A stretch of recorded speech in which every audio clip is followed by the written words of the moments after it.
ఒకసారి ఆలోచన చేయండి. దక్షిణ తెలంగాణ మీరు కడుతున్న దానికైతే విరివిగా డబ్బులు ఒకటి ఇవ్వడం ఒకటే కాకుండా త్వరగతిగా పూర్తి చేయాలి, 3 ఏళ్ళ 4 ఏళ్ళ పూర్తి చేయాలని కాళేశ్వరం మీద పడ్డ తపన ఎందుకు పాలమూరు రంగారెడ్డి మీద లేకపోయా? వాళ్ళు లేనందుకే కదా మొన్న ఎలక్షన్స్లలో కర్రు కాల్చి వాత పెట్టినట్టు 12 మంది ఎమ్మెల్యేలు గెలిపించింది పాలమూరు ప్రజలు. అయినా కూడా మళ్ళీ కొత్తగా బయటకు వస్తే తోలు తీస్తాం మా పొన్నమని అన్నట్టు. మరి తోలు ఆల్రెడీ కవితమ్మ తీస్తుంది. ఆ తోలుకు ముందు ప్యాచ్లు వేసుకోండి, ఇంకా రాబోయే రోజుల్లో పూర్తి ఎపిసోడ్ 1 ఎపిసోడ్ 2 అన్నట్టు ఆ టీవీ సీరియల్ లాగా ప్రతి ఊర్లో పోయి చేస్తున్నటువంటి ఆమె ప్రచారాన్ని ముందు ఆపుకోండి. అది పక్కకు పెట్టి రాగానేమో చేస్తాం. Parliament election same dialogue. నేను బయటకు వస్తే మొత్తం కింద మీద చేసేస్తున్నాడు, కింద మీద ప్రజలు చేసేసారు. ఆ తోలు తీసేటువంటి పని ప్రజలది. పని చేయకపోతే తోలు ఎట్లా తీస్తారో వాళ్ళు తీసిర్రు. పార్లమెంట్లో చాలా కాన్స్టిట్యూన్సీలో డిపాజిట్ రాలే, ఒక డిజిట్ కూడా రాలే. బై ఎలక్షన్లో తోలు తీసిండ్రు. కంటోన్మెంట్లో జూబ్లీలో వచ్చి కేటీఆర్ గారు అయితే ఇది రెఫరెండం కాంగ్రెస్ పార్టీకి అన్నాడు. మళ్ళీ ప్రజలు తోలు తీసి కాంగ్రెస్ పార్టీకి ఫేవర్గా ఓటింగ్ ప్యాటర్న్ తీసుకొచ్చారు. సర్పంచ్ ఎలక్షన్స్ అన్నారు, దాంట్లో కూడా మీరు తోలు తీసిర్రు. ఇంత తోలు తీస్తుంటే కూడా మళ్ళీ తోలు తీస్తానడం అనేది విడ్డూరంగా నేనైతే అనుకుంటా ఉన్నా. దయచేసి దీని మీద డిబేట్ పెట్టండి. మన దేవాలయం అసెంబ్లీ సాక్షిగా ఎన్నో మార్లు అన్నాం, ఎన్నో మార్లు మా పెద్దలు కూడా ఇంతకుముందు కూడా చెప్పారు. వచ్చి డిస్కస్ చేయండి, మనం ఒక పట్టిక ఏర్పాటు చేసుకుందాం. మీ 9 ఏళ్ల పరిపాలనలో పాలమూరు మీద మీరు పెట్టినటువంటి చూపించిన ప్రేమ స్టాటిస్టికల్ గా ఎన్ని డబ్బులు ఇచ్చిర్రు, మరి ఎందుకు ఇంత లేట్ చేసిర్రు, 9 ఏళ్లైనా ఎందుకు కంప్లీట్ చేయలేదు? ఈరోజు మా ప్రభుత్వం వచ్చిన తర్వాత, ప్రజాప్రభుత్వం వచ్చిన తర్వాత మొన్న ల్యాండ్ ఎక్విజిషన్ డబ్బులు ఇస్తా ఉన్నాం. అవగాహన లేకుండా మాట్లాడితే, ఎటబడితే మాట్లాడితే వినడానికి ప్రజలు సిద్ధంగా లేరు అన్న విషయాన్ని మరిచి మళ్ళీ తోలు తీస్తాం, కింద మీద చేస్తాం అనేటువంటి మాట సరైంది కాదు అన్నమాట మరొకసారి గుర్తు చేస్తూ, నాకు తెలిసిన కాడికి నేను అనుకుంటున్నా తప్పు మీద తప్పు చేసింది కేసీఆర్ గారు.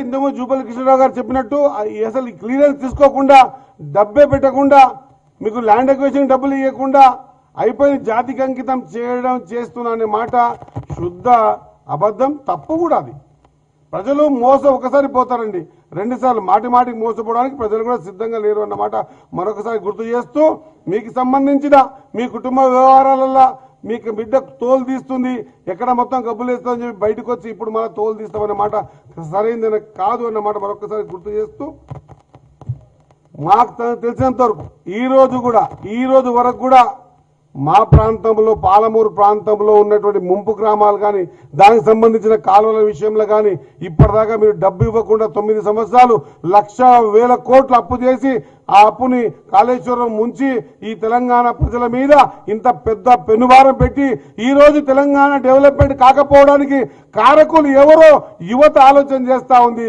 తెలంగాణ ప్రజలు ఆలోచన చేస్తూ ఉన్నారు.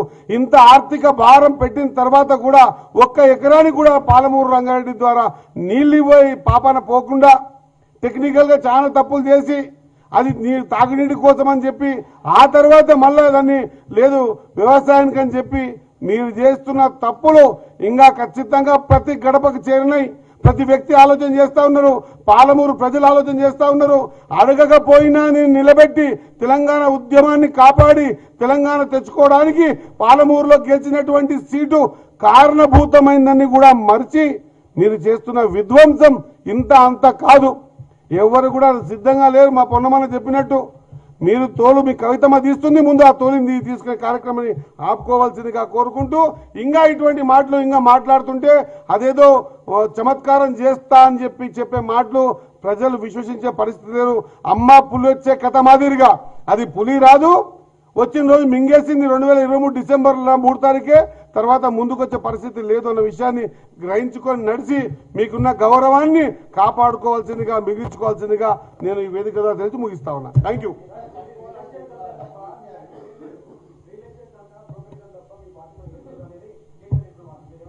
ఇక తెలిసినంత వరకు నాకు తెలిసి పెద్ద ఎత్తున రెవెన్యూ, పెద్ద ఎత్తున ధరణి తీసుకొచ్చి ఎవరు రియల్ ఎస్టేట్ వ్యాపారం చేశారో ధరణి ద్వారా ఎన్ని వేల కోట్లు ఎక్కడెక్కడికి పోయినాయో, ధరణి ద్వారా ఎంతమంది పేదోళ్ళ ఉసురు దాకిందో, ధరణి ద్వారా ఎంత పెద్ద పెద్ద వ్యాపారాలు రాత్రి కూడా జరిగాయో, దాంట్లో ఎన్ని వేల కోట్లు ఎన్నికేసుకున్నారో ప్రజలకంతా తెలుసు. కాబట్టి బొందబెట్టిరు. ఇప్పుడు ఆ బొందబెట్టిన దాన్ని మళ్ళొకసారి వాళ్ళు పచ్చకామారులోనికి లోకమంతా పచ్చగా అన్నట్టు ఆయనకు అదే ఆలోచన ఉంటుంది. కాబట్టి ఆ ఆలోచన ప్రకారంగానే ఇది మేము కూడా అట్లా చేస్తామని అనుకుంటున్నాం.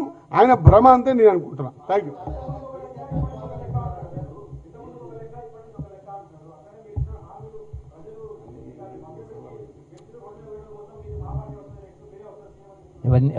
అవన్నీ కూడా మీరు సీరియస్ తీసుకుంటున్నారా?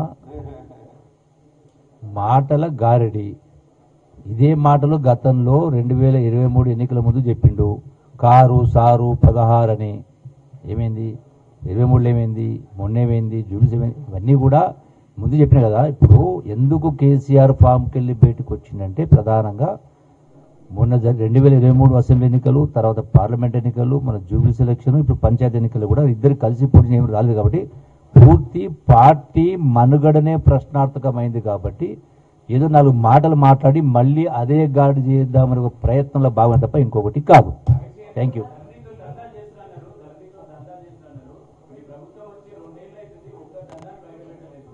అన్ని అన్ని అన్ని అన్ని అన్ని అన్ని బయటకు వస్తాయి. అన్ని బయటకు వస్తాయి.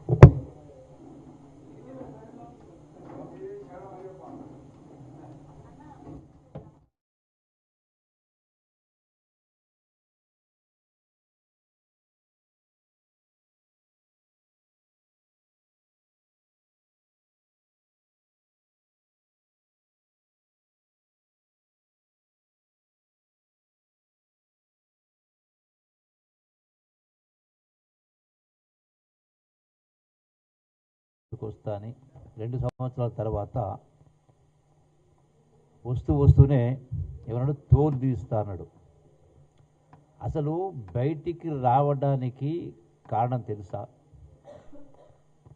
గడచిన 2 సంవత్సరాల కాంగ్రెస్ ప్రభుత్వ పరిపాలనలో రేవంత్ రెడ్డి గారి ముఖ్యమంత్రి గారి నాయకత్వంలో పరిపాలనలో బీఆర్ఎస్కు సంబంధించిన బీఆర్ఎస్ పార్టీ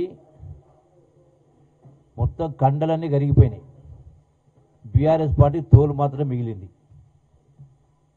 ఆ ఉన్న తోలు రక్షించుకోవడానికి తోలు తీస్తానని మాట్లాడుతున్నాడు. ఎందుకు? మొన్న జరిగినటువంటి జూబ్లీహిల్స్ ఉప ఎన్నికలో